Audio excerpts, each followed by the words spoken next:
What's going on, guys? Today on Short Side Wristers, we're going to discuss the preview for the Winnipeg Jets tournament, the new HUT content, and your favorite ways to score. I'm No Sleeves 12. Let's jump right into it. First, let's jump into the Winnipeg Jets closed qualifier happening on Saturday. I will be live on Twitch doing as much play-by-play as I can for the event. It's going to be a bunch of great games of NHL. The best-of-3 format, double elimination is fantastic, and what you really want to see from every single event. The fact that this one had a qualifier system, and now it led up to this kind of day where it's just, 6 for each console, battling it out, puts kind of a really good end cap on each event. So World Gaming did a great job with this Jets one. So one thing I've noticed from following all these other events is that it looks like a lot of different companies are testing the waters as to which is the best format. I know World Gaming specifically has done one with the Leafs, and they learned from that and took a few things that they didn't like about that and then put it into the Jets, and the Jets one, I think, in my own opinion, the way that they're doing it is perfect. So these are the 6 qualifiers for Xbox and PlayStation.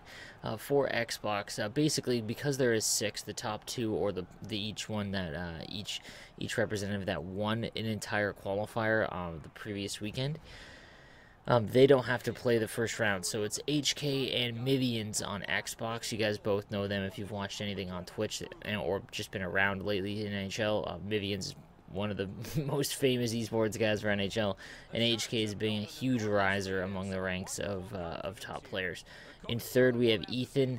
In fourth, we have No Regretskis. In 5, we have Cosmic EA, and in 6, we have Karma NHL. So there's quite a few guys that might be a little bit unknown to you. Ethan, Cosmic, and Karma, to be specific. If you haven't been following the scene, they haven't really made any noise in the other qualifiers, maybe because they're only playing on Xbox, but No Regretskis is a member of Simplicity and did fantastic last year in the World Gaming Championships. He's also had some decent finishes in other tournaments as well. Mivians, you obviously know, and HK, again, you obviously know him if you've been following. On PS4, a little bit more known members. We've got Regs and Canadians who both qualified, so they finished first and second. And then we've got Junior Pens, Josh Fearless, Kesso, and Deji. Deji might be the only one that you might not know, just because he's more of a sixes guy, one of the best defensemen, at least on PS4, that I've played against, and just in general. So it's going to be a couple of very, very good games in series. Specifically, anything that Regs is involved in lately, he's just flown up everyone's radar as far as rankings and top esports players. Anytime that Josh and Kesso have to play each other, that's fantastic as well. They've both known each other for a very long time, and it'll be interesting to see if they have to match up. On the other bracket on the Xbox side, I would think that it would be cool to see one of the lesser-known guys this year kind of make a name for themselves, whether it be Ethan, Cosmic, or Karma. But the heavy favorites have got to be Mivians and HK. HK specifically, in my opinion, he did qualify for the Detroit LAN, so he finally did qualify for LAN, but he's come so close in every single event. I would think that he would be the favorite right now. Mivians with a close second in that one. Let's talk Team of the Week. One of the best Team of the Weeks in maybe this game. We got the 88 Artemi Panarin. He's got TB and DZ. And then we've got the 92 David Pasternak with BU and CS. That's a great card, bumping everything up to 99. Well, if it wasn't already as far as speed goes. But the call the shot, adding to his already potent wrist shot is fantastic. And then we've got on the second line, we've got Brad Marchand, who's got a 90 overall now. It seems like it took a while, but now he's got a 90 overall. He's got a 94 speed and then just under 90 shot. Nothing crazy yet, but he's a smaller guy, so he's going to play a little bit more quick and agile. Then we got the 92 Patrick Kane with CS and S. The S is kind of pointless because he's already got pretty much 99, everything in speed. But again, call the shot with the 94 slap shot accuracy and wrist shot accuracy. Call the shot makes him a pretty potent card. On defense, we've got the 93 Chris Letang. Again, if you've watched any of my content throughout this year, I've been a pretty big advocate for not using defensemen on defense because, well, their stats just don't really give you a reason to use a defenseman over a forward because of their low shot rating. Chris Letang's getting up there, 99 speed and everything, but then he's got 93 slap shot power, 93 wrist shot power, but his accuracy is under 85 or 85 and under. But he is getting up there, so one more upgrade, I think, and you're looking at a very, very good card, especially for defensemen. In net, though, is where things get crazy. The 88 Ben Bishop with BU. This is probably going to be everyone's favorite card, to be honest with you. It looks very good. Ben Bishop's always going to be a favorite on the market as well as in the game, just because he's gigantic and, well, if the bigger the goalie, the better a chance at saving those animations that smaller goalies wouldn't. So he would be one to look for if you pack him. I would not sell him, to be honest with you. I would play with him.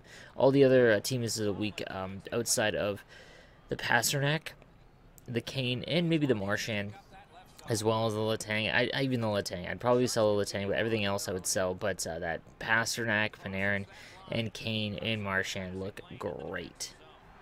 But perhaps the biggest addition to this season as far as the informed cards go, we've got the 96 overall Alex Ovechkin. 98 acceleration, 98 agility, and 98 speed. But his slap shot is 97 across the board. Wrist shot, 96.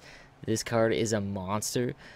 But the problem is he's going for like 2.8 million. So unless you pack him, you're probably not buying him for that price. I would rather just have Lemieux or Gretzky, just because, well, he's going to get a 98 and a 99 eventually. So no real point in spending that much coins currently on a 96 overall card. Just doesn't make any sense. We also got this week's today's flashback. Yesterday we got the 93 Zach Parise. This looks like a pretty dope card, but kind of looks more like a defense card, to be honest with you. 99 speed and then just under 90 slap shot and wrist shot power. He's got S and CP. The S is kind of pointless, to be honest with you, because he's already there, but Zach Parise has always been a pretty decent card. 5'11", 195. I would probably sell him because, again, his stats look exactly like the All-Star cards. So if you're going to get him, it's not really going to make you much as far as improving your team a ton, and you could probably sell him for quite a bit. We also got the milestone Patrice Bergeron. We look at that. He's always going to be known for his elite faceoffs. He's 93 on the dot, and then 94 speed, and then 85 shot. I would sell him, to be honest with you. If we take a look right now on PS4 specifically, he's going for around anywhere between 400 and 800K. I would definitely sell him to make those coins because you can buy a much better card. But again, he's one of the more famous guys for faceoffs. Alright, next, guys, I want to have a quick discussion about goals and things that you look for when you're playing. Right now, I'm just, kind of bored of the same kind of ways when you play consistently all the time. You don't really change the way that you play, honestly.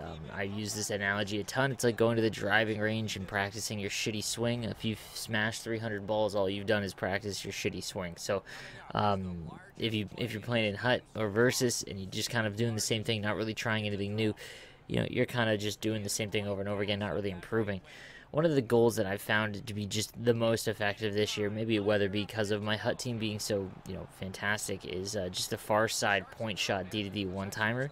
I find it's the easiest to kind of score when you're coming down the wing. You go down near the net, past the face-off dot, and if you just look far side, so to kind of make like an X, you're going to have that defenseman wide open, and then you shoot far side. So if you're looking at the ice and your puck's coming from left to the right defenseman wants to shoot it towards the left side. That's the most effective way I found this goal to go in. It doesn't have to be on the ice, it doesn't have to be in the air, it just has to be near the net, and I found that as long as you have around 90 shot accuracy or power, it's going to go in. I'm just wondering, curious as to what you guys think is the most effective way that you've scored so far this year. I mean, I know short side wrister is extremely prevalent, but do you guys have like a play that you set up for it? Something that, again, so point shots I've found, not just going from D to D, but again going from the forward down low near the net, see, like near, let's say to the top right of your screen, and then passing all the way to the back left defenseman. I found that being a really good one because everyone's kind of drawn into looking for either that curl out into the middle to fire for the short side wrister, or again looking for the cross crease. Again, cross creases have been pretty good for me as well. I find that if a player's using a manual defenseman, they just don't intercept the puck. I find this to be one of most frustrating things for me is that when I'm manually controlling the defenseman covering the far side winger for the one-timer, can never intercept the puck. It's brutal, but again, it's just something that I struggle with a little bit. But yeah, I just wondering what you guys think is the most effective way to score. Some little plays that you set up. Do you get into the zone, make a couple passes, or do you go down low and wait for just a guy in the slot? Do you use behind the net overload? I'm just kind of curious. I'm trying to try some new things out, and I'd like to get you guys feedback. So guys, that does it for me today. Tomorrow's episode, I'm going to have Brody from League Gaming. He's the commissioner of the site, so he's going to go over everything in regards to the eSports tournament that was announced 2 days ago. Huge news, especially for the Sixes community, and I really want to get into that. If you have any questions you think I should ask, just let me know, and I'll be happy to ask them. So thank you again, guys, for listening. I'm No Sleeves 12. You guys have a great day.